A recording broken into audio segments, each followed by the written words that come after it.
There we go. I'm just going to start my timer because they're only 10 minutes. And I'm sure at 9 minutes, I'll get told. So we're going to have a little look at building a logical data warehouse, or using the dimensional modeling data warehouse methodology, but using Synapse Analytics serverless SQL pools.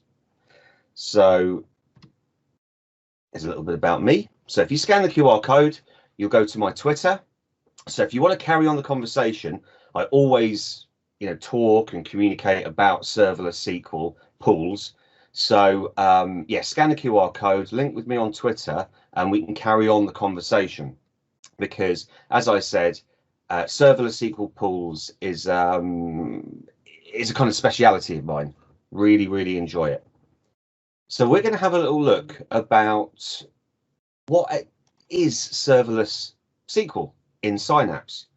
We'll refresh ourselves a little bit on the dimensional model, and then we'll look at what are the objects that we're creating in serverless SQL pools to actually enable us to use the dimensional model in Synapse Analytics.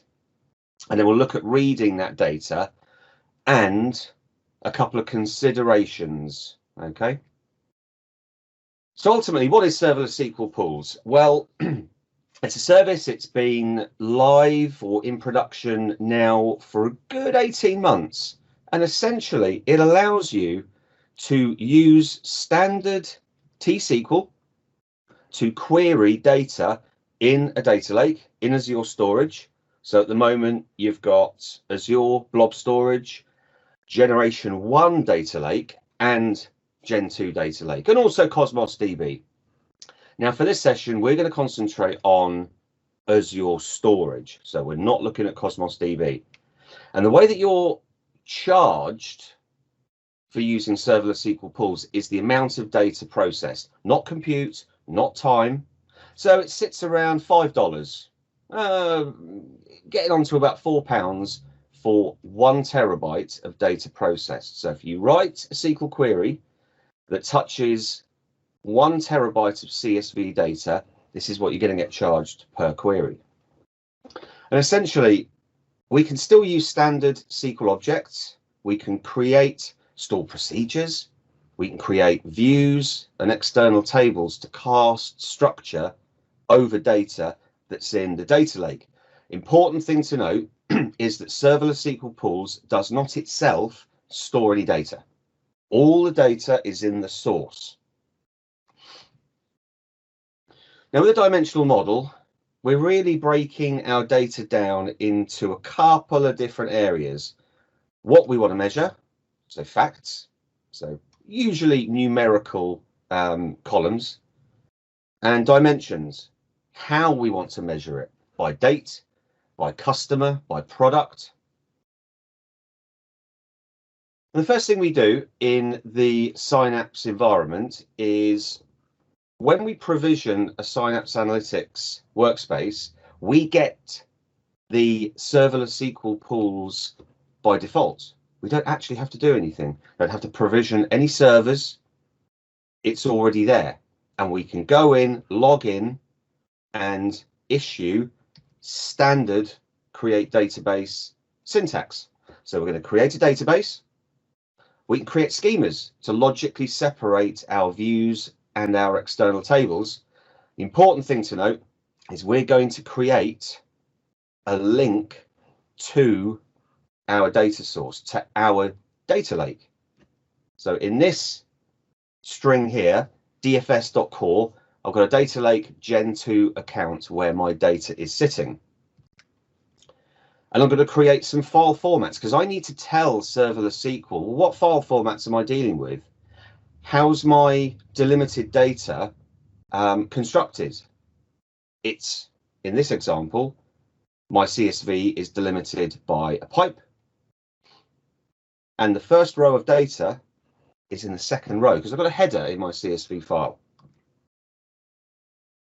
Now what I can do is I can create an external table and tell serverless SQL, hey, this is the schema, okay, these are the columns, and this is where my data is sitting. I can do that for the data that I'm using for a dimension, and I can do that for the data that I'm using for my facts. Now, the reason that I was looking at dimensional modeling within Serverless SQL is that Microsoft have published recommended practices, best practices for Serverless SQL. And what they advise is that if you can, use the smallest data types possible, because if you remember, we're being charged for how much data we're processing. The smaller the data type, the less will be charged. But what do we use in standard data warehousing over the years for our surrogate keys? Integers. And Microsoft have stated, if we use integers, we can reduce the amount of data processed.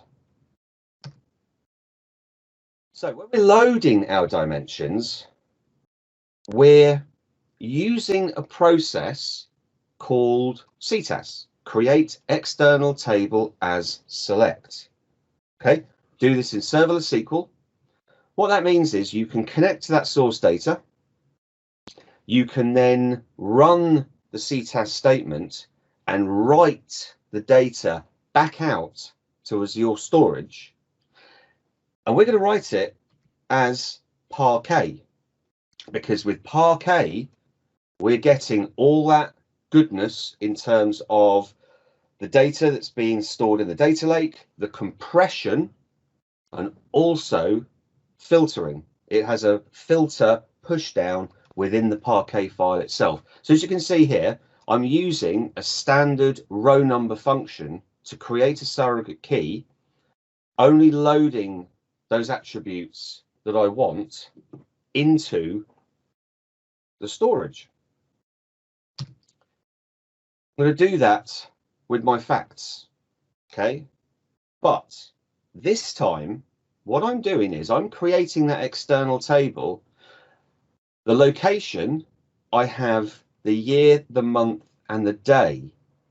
So what I can actually do is, if my data volumes reach a certain size, and I would like to introduce partitions in my data, I can actually create my external table and specify a folder down to the date level or even the hour level. Load that data, use a where clause for my source so that I'm loading into a specific folder. I can do that multiple times. And as you can see now, in my conformed area, my gold area in my data lake, I've got my fact data split by days.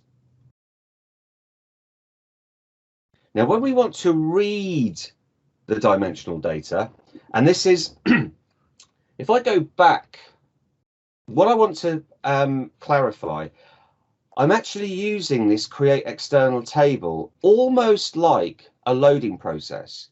I don't actually really need to keep that external table. I can drop the external table because it doesn't drop the data itself. I've loaded that data using that create external table syntax.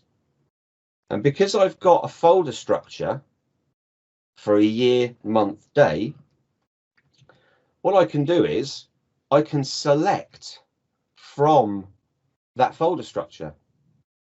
Now, what Serverless SQL Pools gives you is a function called file path, where you can specify the directories that you want to read data from. Now you can create views and use that file path function within the view to only select the data you want. It's called partition pruning. Hive, Spark has had it for, a good few years. We can use it here in Serverless SQL to actually just go and get the data that we want. We don't need to read all the other files in all the other folders. We reduce our data processed and makes it more efficient for us.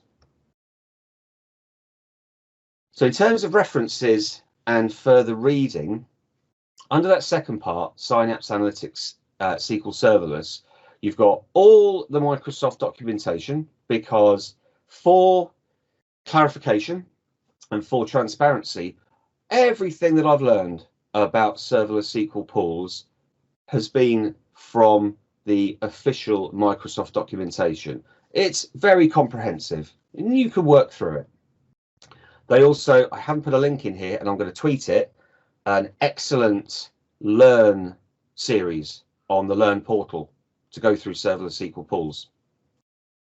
And in terms of using serverless SQL pools for data warehousing, the top link will take you to my serverlesssql.com blog, where it's specifically about serverless SQL pools.